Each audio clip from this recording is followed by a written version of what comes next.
Japan, the land that inspired sci-fi author William Gibson's best-selling Neuromancer. He said, modern Tokyo was like some dystopian science fiction city come to life. It made Los Angeles look like Kansas.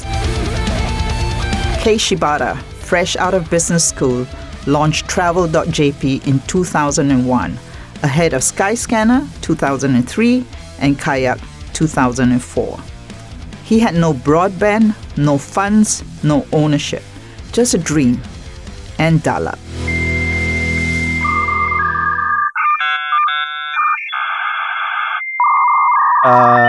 So we launched a company, Venture Republic, in Tokyo back in January 2001. That was right after the dot-com boom had already crashed and burned completely. Needless to say, no investors in the market was showing the interest in us or any other internet companies. But luckily, we somehow managed to find the two investors who are willing to back us. And they value our company at the zero premium. So it was an ultimate choice. So we want to take that money to start the company without ownership. Since me and my co-founders have just graduated from business school, we had basically no money, right? So we ended up with actually taking the cash. So we started the company with just 0.9% equity ownership. Yeah, so our early days were nothing but the challenges. But that's kind of what made it fun at the same time. Meanwhile, a different kind of startup story was unfolding in China. At a Hong Kong airport cafe in 2005, three friends, Fritz Demopoulos, C.C. Chuang, and Douglas Koo, were figuring out what to do after selling their sports website. Google gave them the answer, literally. They had been torn between four categories: medical, financial, automotive, and travel.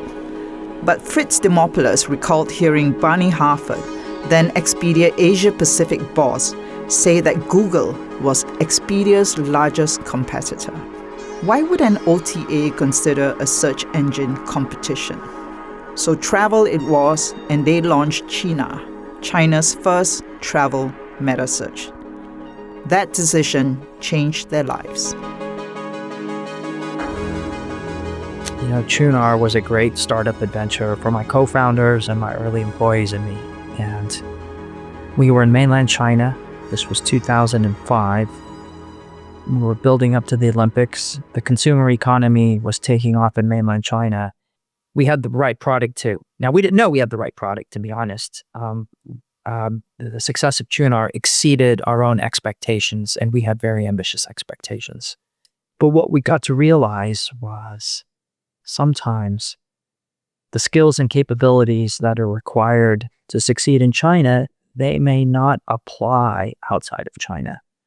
And it came down to, do we have the skills and capabilities to actually execute this plan across multiple markets? Or should we just solely focus on mainland China, where, although I'm an American, most of my professional career has been in mainland China. They weren't alone. In Singapore, a hotelier and a Yahoo guy walked into a bar. Craig Hewitt had the hospitality chops. Ross Veach had just left Yahoo and was ready to surf for the rest of his life.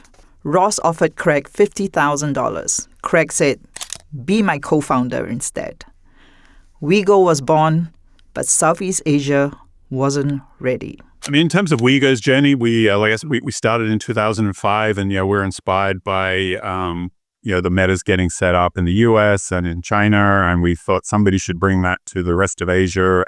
I saw all the low-cost carriers getting set up in the region, and there was no way to sort of shop them all at once, and it was kind of becoming annoying. So there's as much scratching an itch as pursuing a business opportunity when we decided to sort of focus on Southeast Asia initially. It took us a few years to realize that the market really wasn't ready for it. To make a meta model work, you need OTAs that know what they're doing, operating at scale.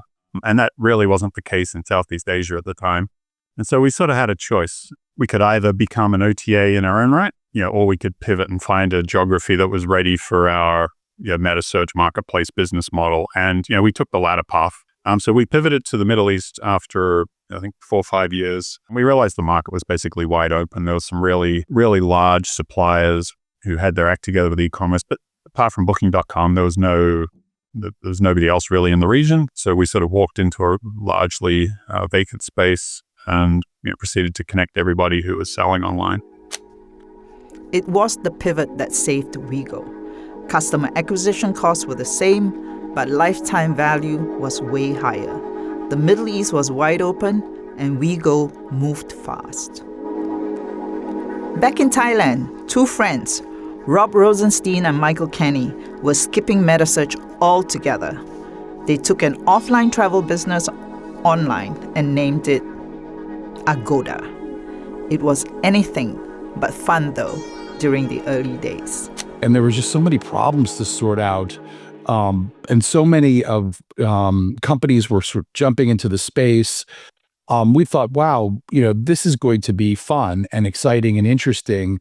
Once you got into it, you realized, wow, there were so many problems we had to solve. Payments, mobile adoption wasn't there yet. And actually, when mobile adoption did explode, it was actually more of a problem than a great thing. Suddenly we needed multiple platforms and, it didn't really work well on a mobile screen. So it was just an endless set of miseries of trying to solve things that didn't work properly. And at the same time, sign up thousands of partners around the region, be able to speak, in digital language in so many different languages. And then we started to realize, we might have to localize, which is, again, another big problem to solve. So it was just a roller coaster where we were just working around the clock, solving one problem after the next. And that was just the character, the energy of the early days. The energy was electric. In India, another metasearch emerged. 2007, 2 friends, Alok Bajpai and Rajneesh Kumar, started ixigo. At first, it copied the Western model of flights, until they had an aha moment and realized that the real goal was in buses and trains and solving for local customer problems. It proved to be the right path because 17 years later, in 2024, ixigo had one of the most successful IPOs in India's travel tech scene. Asia had entered its heavy meta phase, a new era in online travel. In the words of Metallica, nothing else matters.